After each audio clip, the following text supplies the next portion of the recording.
The compound is called tannic acid. You can buy it for $3. It reacts with iron oxide at the molecular level and converts active rust into a dark, stable, waterproof compound called iron tannate that does not flake, does not spread, does not weaken the underlying metal, and bonds permanently to the steel surface. Roman legionnaires used it on iron weapons 2,000 years ago. The British Royal Navy documented a 60% reduction in hull corrosion when they tested it in the 1850s. The United States military deployed it across 3 theaters of war in 1943 after it outperformed every synthetic rust inhibitor they tested. And right now, every major rust converter product sitting on the shelf at your local auto parts store lists tannic acid as its primary active ingredient while charging you 10 to 15 times what the raw compound costs. The global automotive aftermarket is worth over $400 billion a year in the United States alone. Rust is one of the single biggest reasons people replace body panels, brake lines, exhaust systems, and suspension components. Tannic acid permanently converts rust for $3 and has been doing so reliably for 2 millennia. I know how that sounds. I thought the same thing when I first came across this. But the history, the military records, and the peer-reviewed chemistry all say the same thing. This is Mike's raw knowledge, and today we go through all of it. The story starts not with rust, but with leather. Around 1,400 years before the first factory opened, Roman leather workers were soaking raw animal hides in water filled with crushed oak bark to make leather flexible, durable, and waterproof. The process was called tanning, from the Latin word for oak, and every leather workshop in the empire used massive stone vats filled with this dark brown liquid. What nobody planned on was what happened to the iron tools that touched that liquid. Knives that would rust within days in the damp Roman air stayed clean and sharp for months after a single soak. Iron buckles dropped into the tanning vats by accident came out coated in a thin dark protective film that resisted both water and salt. The tanners told the blacksmiths told the armorers, and the armorers told the generals. By the 2nd century AD, Roman military blacksmiths were treating iron weapons with concentrated oak bark extracts before long campaigns into northern Europe. Garrison records unearthed at Vindolanda, a Roman fort near Hadrian's Wall, reference iron preservation baths using bark solutions.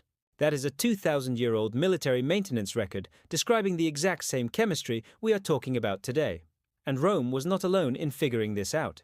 Persian metalworkers in Isfahan were using crushed pomegranate rind, which contains over 28% tannic acid, to protect sword blades from desert humidity. Japanese swordsmiths developed their own version using fermented persimmon juice rich in condensed tannins to coat iron before the final tempering process. West African ironworkers extracted tannins from acacia pods and applied them to tools that needed to survive 6 months of tropical monsoon. Every civilization with iron and forests arrived at the same conclusion independently. That is not folklore. That is convergent chemistry. Fast forward to 1813 in a laboratory in Paris. A French chemist named Henri Braconnot isolated tannic acid as a pure compound for the first time in recorded history. He documented its reaction with iron oxide and published the findings. For the first time, laboratory science could explain what blacksmiths and tanners had observed for centuries. Tannic acid reacts with iron oxide, the orange flaky compound we call rust, and converts it into iron tannate, a dark blue-black compound that is chemically stable, insoluble in water, and permanently bonded to the steel surface at the molecular level. Braconnot described it as a chemical conversion rather than a surface coating, and that distinction matters enormously. A coating sits on top of rust and eventually peels away. A conversion transforms the rust itself into the protective barrier. The disease becomes the cure. By the 1850s, the British Royal Navy began formal testing of tannic acid solutions on iron warship hulls at Portsmouth Harbour. Results documented in naval maintenance logs showed ships treated with tannin solutions had 60% less hull corrosion over a 5-year period compared to identical ships treated with standard lead-based paints. 60% less corrosion with a solution that cost almost nothing per gallon. The Admiralty expanded testing to anchor chains, rudder assemblies, and below waterline fittings across the entire Channel fleet. The results were consistent. The chemistry worked. It worked then, and it still works now. Before we get into the military records and the science, I want to say something. Everything on this channel follows the same thread.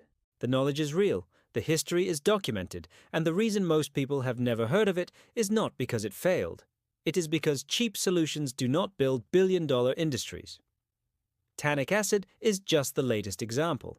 Subscribe and hit the bell so you do not miss what comes next. Here is what is actually happening at the molecular level when tannic acid meets rust. Rust is iron oxide, specifically iron 3 oxide, the orange flaky compound that forms when iron loses electrons to oxygen in the presence of moisture. Tannic acid, which has the chemical formula C76H52046, reacts with iron 3 oxide and converts it into iron 3 tannate. Iron tannate is a dark blue-black compound that is completely insoluble in water, does not flake, does not spread, and bonds permanently to the underlying steel surface. You can actually watch this conversion happen in real time because the visible color shift from orange-brown to dark blue-black is the molecular reaction occurring on the surface of the metal. The rust is not being removed, it is being chemically transformed into the protective barrier itself. In 1939, rust became a full-scale military emergency. Sherman tanks shipped across the Atlantic arrived in North Africa with corroded track links and seized turret rings. Rifles stored in Pacific Island humidity jammed within weeks as moisture ate through standard gun oil coatings. The U.S. War Department launched a materials preservation program at the Aberdeen Proving Ground in Maryland, testing over 200 anti-corrosion compounds on steel panels inside accelerated salt spray chambers. The results were declassified in 1947. Tannic acid outperformed every single synthetic rust inhibitor in the program. A 4% solution applied to pre-rusted panels withstood over 1,000 hours of continuous salt spray without failure. The nearest synthetic competitor failed at 600 hours. Procurement officers began ordering tannic acid in bulk for military depots across 3 theaters of war. After 1945, the chemical industry had a problem. Companies had spent the entire war investing in manufacturing facilities for synthetic petroleum-based rust inhibitors. They had built sales teams, distribution networks, and marketing departments around products that cost 10 to 50 times more than tannic acid. A powder that any mechanic could mix for $3 was not a business opportunity. It was an existential threat to their revenue model. So the industry did what industries always do in this situation. They repackaged it, marked it up, and made sure nobody recognized the original. By 1952, the American coatings industry had consolidated around a model built on one principle. Rust must always be treated as a recurring problem, never as a solved one. The U.S. automotive aftermarket generates over $400 billion a year, according to the Motor and Equipment Manufacturers Association. Corrosion-related repairs account for a significant portion of that, from rusted body panels to corroded brake lines to seized suspension components. Every one of those replacement parts exists, partly because the original was allowed to rust when a $3 compound could have stopped the process permanently. You cannot build a recurring replacement parts business on a permanent solution, and tannic acid is a permanent solution, so it stayed in the lab, in the military archives, and inside the fine print on the back of branded products that most people never read. Roman legionnaires standing over oak bark, tanning pits on the frontier of empire, understood this chemistry. Persian swordsmiths soaking blades in pomegranate water under desert stars understood it. Japanese craftsmen applying persimmon lacquer to folded steel in candlelit workshops understood it.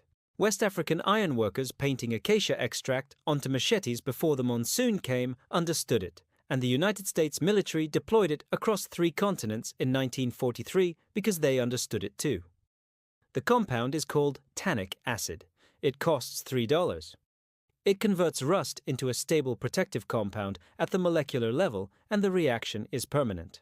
It is listed as the primary active ingredient in every major commercial rust converter on the market today, which means the industry understands perfectly well that it works. What they are counting on is that you never look at the ingredients list closely enough to realize you could buy the same compound in bulk for a fraction of the price. Now you know its name. Note that everything in this video is for educational purposes only. Always follow safety guidelines when working with any chemical compounds. Individual results will vary depending on the extent and type of rust and surface conditions. Consult a professional for structural rust damage. Mike's raw knowledge is not responsible for outcomes from applying any information discussed here. Subscribe, share this with someone whose truck frame or camp tools or cast iron pan needs to hear it.